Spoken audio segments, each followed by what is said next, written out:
Assalamualaikum warahmatullahi wabarakatuh.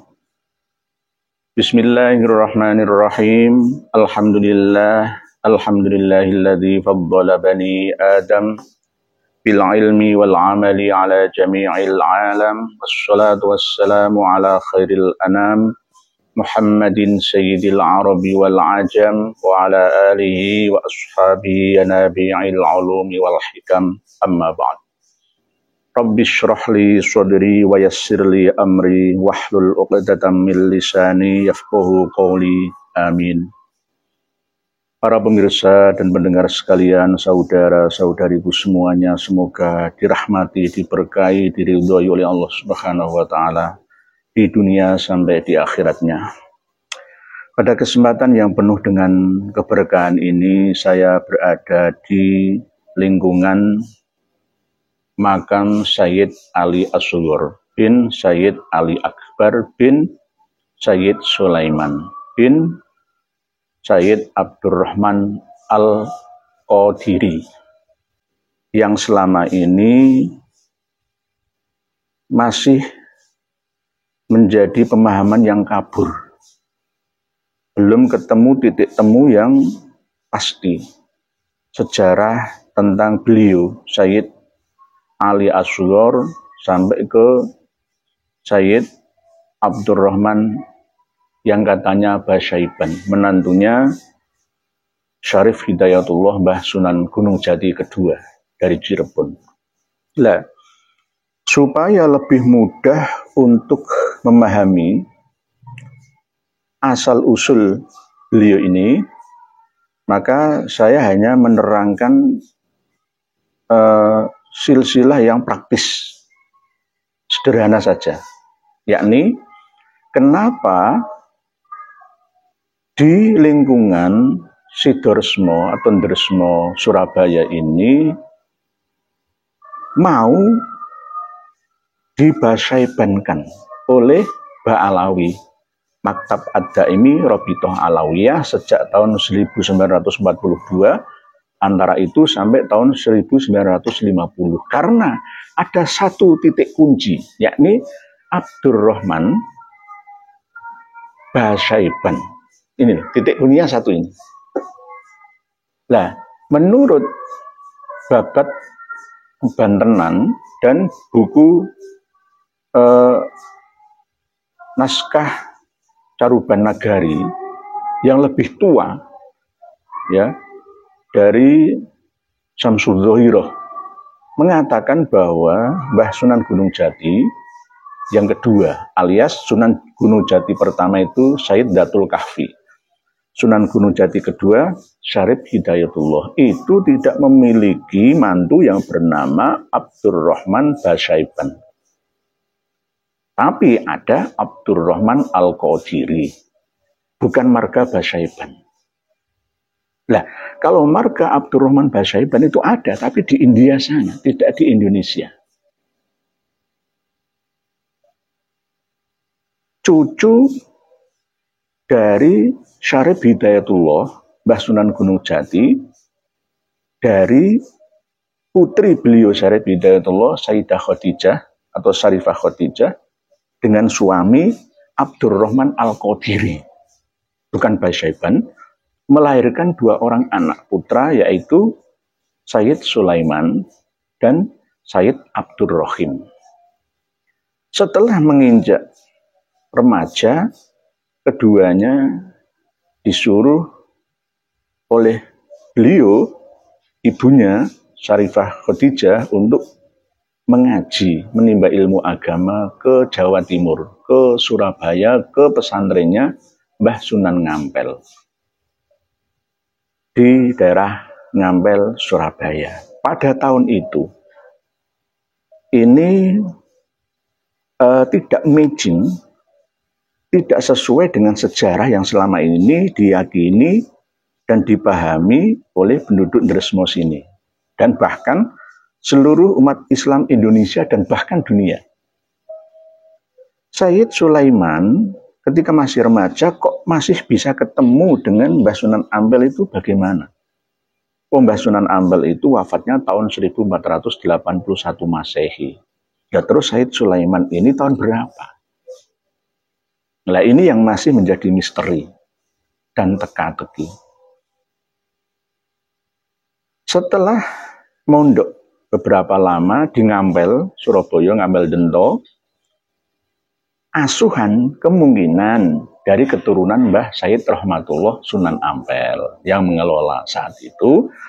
Lalu diutuslah ya keduanya untuk menuju ke arah selatan menemui Mbah Soleh Semendi yang ada di Winongan, Pasuruan. Karena memang Mbah Soleh Semendi itu juga termasuk ulama alim, alamah, sepuh. Mempunyai anak yang bernama ada lagi keturunannya yaitu Said Sakarudin, Mbah Sakarudin. Nah, Mbah Soleh Semendi mempunyai anak putri 2 yang mau dinikahkan, dijodohkan dengan Said Sulaiman dan Said Abdurrahim. Santrinya Mbah Sunan Ampel katanya seperti itu.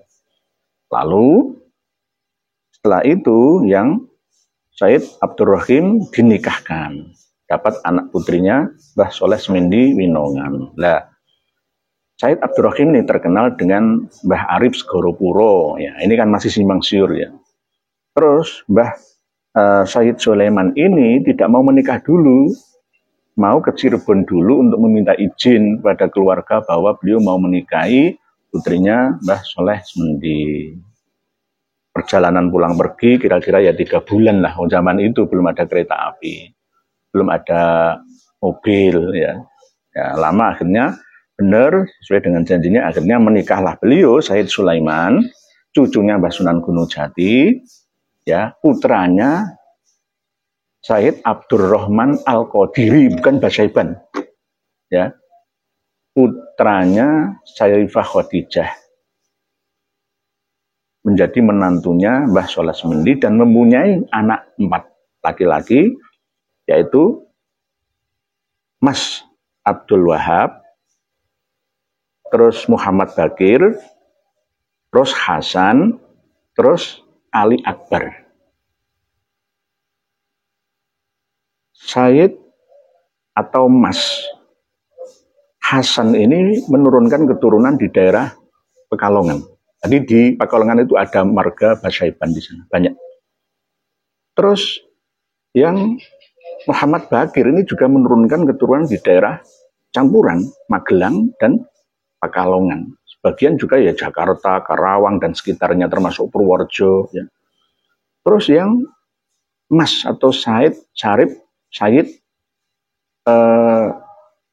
Abdul Wahab ini menurunkan keturunan yang ada di Magelang. Banyak yang ada di Magelang. Sampai saat ini itu masih ada Bani Abdul Wahab. Terus yang Said Ali Akbar ini disuruh oleh Said Sulaiman untuk babat dakwah di daerah sini. Di daerah Demangan. Ini dulu alas Demangan. Lalu setelah beliau Said Ali Akbar bin Said Sulaiman dikasih 5 santri dari Sidogiri. Pada waktu itu bapaknya Mbah Sulaiman itu sudah mendirikan pesantren di Sidogiri sekarang, ya, mengutus 5 orang santri untuk mendampingi Said Ali Akbar babat alas Demangan di Ndresmo ini. Lama-kelamaan tambah banyak santri, lalu mendirikan gedean atau godaan atau ya kamar-kamar itu untuk para santri. Ada 5 santri yang terus getu rajin belajar, terus 5 santri selalu deres belajar terus setiap malam itu terus. Akhirnya beliau Said Ali Akbar berkata kepada 5 santrinya, "Titenono ya cung, santriku kabeh, karena kalian 5 santri ini sering deres belajar mengkaji pelajaran yang aku sampaikan selama ini, maka di sini saya rubah menjadi nama desa Ndresmo, alias santri 5 sing deres belajar agama. Seiring berjalannya waktu, ramailah pondok pesantrennya Ali Akbar. Sayyid Ali Akbar ini terkenal sebagai seorang pejuang yang melawan Belanda. Nah, inilah yang nggak micing. Gitu. Belanda itu datang menjajah Indonesia itu lengkapnya itu tahun 1800-an. Sebelum itu tidak menjajah secara resmi, hanya Kongsi Dagang Company (VOC). Cornelius de Houtman itu juga mengatakan bahwa belum resmi Belanda menjajah Indonesia. Jadi kalau dikatakan Indonesia dijajah Belanda 350 tahun itu nggak benar. Itu hanya dibesar-besarkan saja supaya bangsa Indonesia itu bangkit dan dendam melawan penjajahan gitu aslinya. Kalau di total itu cuma 142 tahun sampai tahun 1942 kedatangan Jepang itu. Belum lagi dikurangi penjajahan Inggris Raffles 5 tahun 1811 sampai 1816. Belum lagi Perancis Daendels itu ya. Jadi ini kuncinya.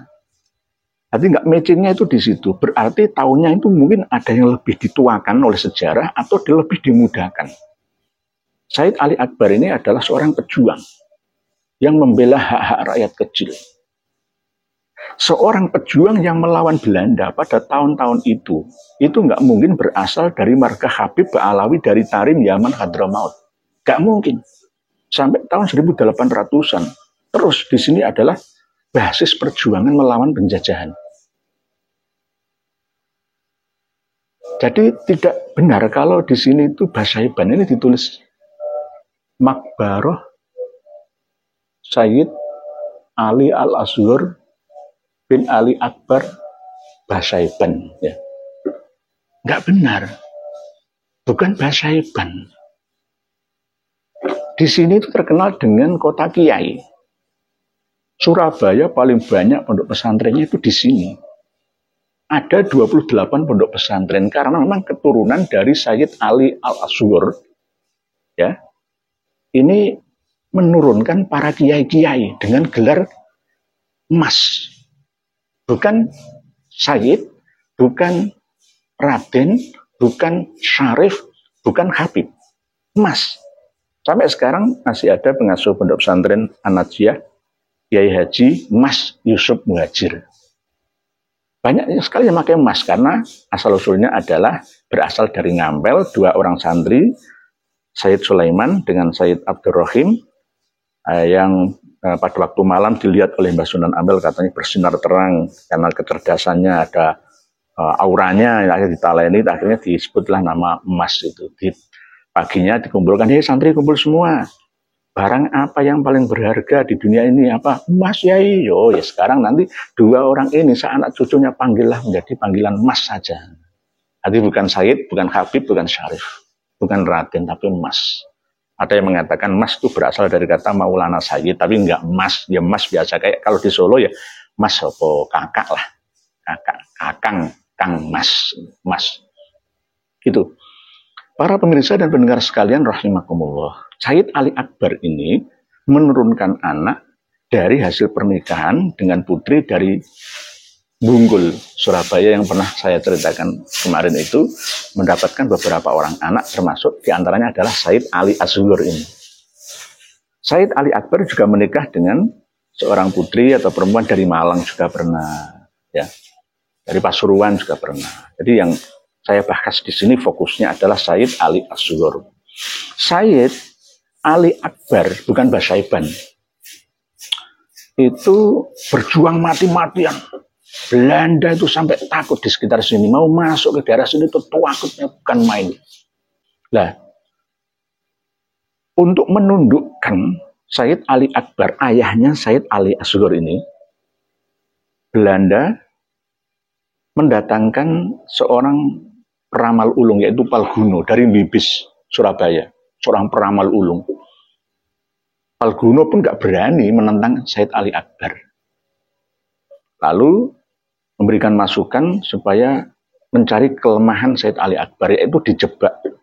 Wallahu a'lamu bis-shawab. Akhirul kalam. Wassalamualaikum warahmatullahi wabarakatuh.